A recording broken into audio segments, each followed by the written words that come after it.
মা দুর্গাপুজোর আনন্দ সবাই উপভোগ করতে চায়, কিন্তু এই আনন্দ উপভোগ করার সামর্থ্য সবার থাকে না।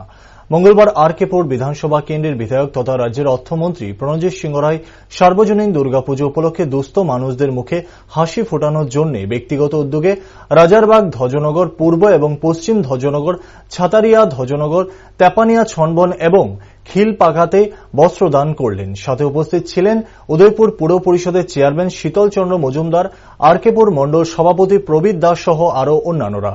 বক্তব্য রাখতে গিয়ে মন্ত্রী প্রণজিৎ সিংহ রায় বলেন, দলমত জাতি ধর্ম নির্বিশেষে সকলে একাকার হয়ে এই বস্ত্রদান অনুষ্ঠানে সামিল হয়েছেন, যা সত্যিই আনন্দের। এই বস্ত্রদানের মূল উদ্দেশ্য হল সকলের মধ্যে ভ্রাতৃত্ব এবং একতার বাতাবরণ ছড়িয়ে দেওয়া। কেননা এখন ত্রিপুরা রাজ্যে প্রায় পঞ্চমী থেকেই শারদ উৎসবের আনন্দ এবং উপভোগ শুরু হয়ে যায়, ফলে সকলে যেন এই আনন্দে মাতোয়ারা হতে পারে, তার জন্যই এই বস্ত্রদান অনুষ্ঠান। একটা বড় উৎসব সকলের জন্য, কোনো ধর্মের এখানে কোনো বাধা নেই যে আমি আসবো ওরা আসবে না, এরকম না। এই পূজাকে কেন্দ্র করে ছোট বড় ছেলে মেয়েরা, বিভিন্ন ধর্মের মানুষরা এই পূজাটাকে কয়েকটা দিন বড় আনন্দের সঙ্গে আমরা কাটাই।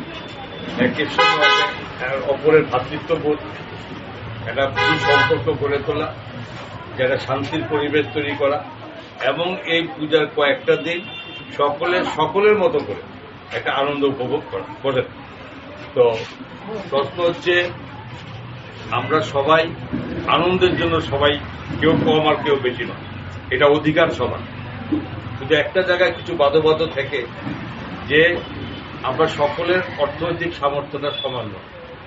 এই পুজোকে কেন্দ্র করে, বিভিন্ন উৎসবকে কেন্দ্র করে সকলে একটা নতুন সাজে সজ্জিত হওয়া, যে যার মতো ক্ষমতা অনুযায়ী, কেউ বেশি পড়বে, কেউ বেশি রাখবে, সেটা যিনি চাই, কিন্তু তার জন্য অনেকের সামর্থ্য থাকে না।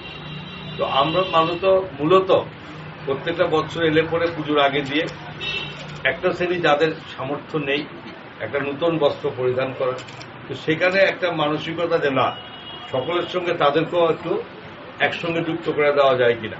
তো এর জন্য আমরা যে সমস্ত দুস্থ পরিবার সত্যিকারে তাদের কাছে অর্থনৈতিক সামর্থ্য নেই, তাদেরকে এই কিছু পূজার সময় কিছু বস্ত্র দিয়ে যাতে সকলের সঙ্গে আনন্দে সামিল হতে পারে। কারণ 100 জনের মধ্যে 90 জন শাড়ি পরবে, নতুন জামা কাপড় পরবে,